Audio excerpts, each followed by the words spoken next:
Welcome back, everybody. Episode, I'm just going to be making up numbers at this point. I think we're on episode 8, episode 9.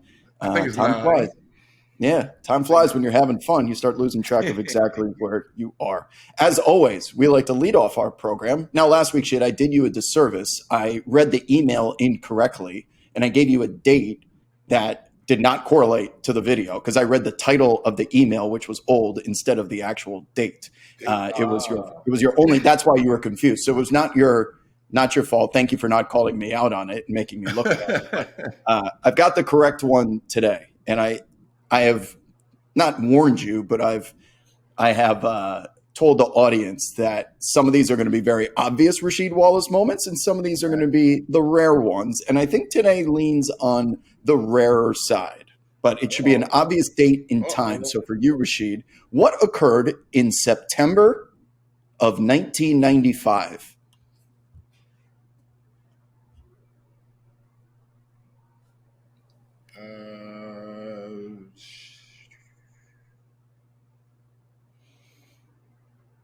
Camp.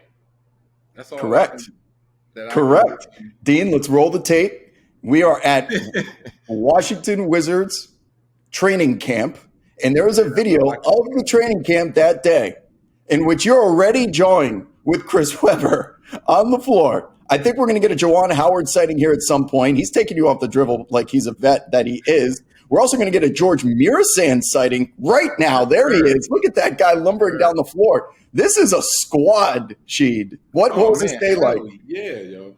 That was awesome. That was up there in the mountains.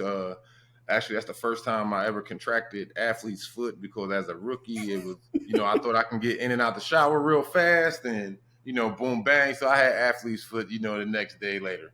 But no, we had an awesome team, yo. So again, the guards, I played with another Hall of Fame guard, Mark Price. It was, even though it was on his downside and it was his last year, but still, he still could put them shots up there. He was still respectable. His brother Brent Price is on the team. Robert Pack. And who was that fourth? That fourth guard, I think, was Chris Whitney. And we had a good little squad. The two guards was Calbert Chaney, Mitchell Butler, UCLA, Liddell Eccles, Tim Legler. Y'all probably know him on ESPN or whatever.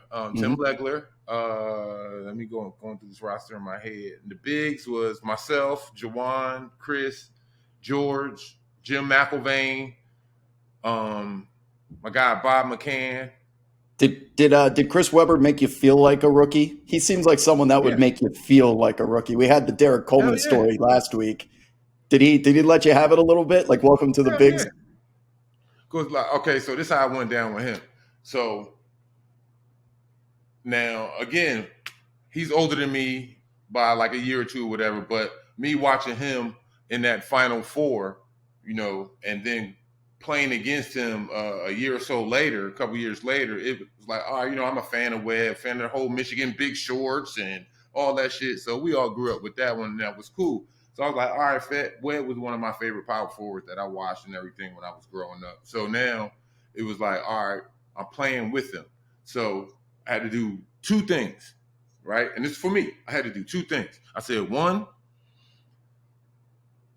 learn his game, because when you watching on TV, it's different from the way you look at film and when you seeing it live, right? Because on TV, you just looking at pretty much the whole overall ball itself. You know what I'm saying? When you're a fan, you're not sitting there looking at the setup before the setup, like how he's the man up top, he swung the ball, now he about to loop around, set the side screen, and then all you're going to see is the finale for when he get the going to the basket, but you don't see the whole set. So I had to watch things of that nature because some people move, some people don't. Like a great guy who moves during that time when the shot go up is Zach Randolph. If you don't keep your eye on Zach Randolph when that shot go up, he going to get that inside position on you for that rebound. So I had to look at things like that when I was watching Webb. Of course, to see how he like to dribble, yes, he is right-handed, but some guys that's right-handed like maybe predominantly like to dribble left, so I had to watch all of that, right? Of course, I already knew he could score. I knew he was athletic. I knew he had control of the ball. Then I had to find out about the other power forwards. Same thing with the Jawan, because it was at times I was guarding him. I was athletic enough to guard a three, and Jawan, he was out there. He had that whole wing skill, so he had the jab. So I had to worry about that, look into that. And then the second thing that I had to do was be me and play. I had to just play my game, because I think to me that was my advantage. My rookie season and probably like my first year in Portland, nobody really knew my game. They just know, okay, I'm a post player, and I can dunk. I'll dunk on people. But they didn't really know my game. This again, because this is what I just said. Watching on TV is different from watching film and when you watch somebody in person. Because when you're watching film and in person, if you're that player, now my eye is on you. You know what I'm saying? When it's on TV, you bullshit with the fellas down in beers, and you pretty much look at the TV when something exciting happens. So I had to do that with that whole team, because now that's how I always was successful with and becoming a good teammate. If I knew your ins and outs, if I knew what you like and didn't like, how you like to bring the ball up, you like it better for when I set the screen on the left side or the right side. This is all the shit that I'm going nerdish with, asking everybody on the team, how do you like to play? Like, talk with Big George. Like, hey, so when you go high, you like to go high, low? So, all right, so 9 times out of 10, shit, I'm going to be throwing that shit to you. So you just let me know, put the target hand up, and the rest, either you want me to get out the way or you want me to stand here to bring my man, you know what I'm saying, so my man can't double or whatever the case may be. Got to ask all those questions. So I was kind of sort of the nerdish one. But playing against Webb, first few times in practice, I was nervous. They was beating me the fuck up. I had to get used to NBA ball. You know what I'm saying? I had to get used to NBA ball again. Like, I played with I played against Charles Barkley, Rick Mahorn, that whole Sixers team when they was called Thump and Bump. I was playing against them when I was 14, 15 years old. So they beat my ass. But I had to get used to that again. And, it's all not intentional. But it's post up. Damn, dog. All right, I got it. So to get used to it that way, and then now it's like, okay, now find my niche.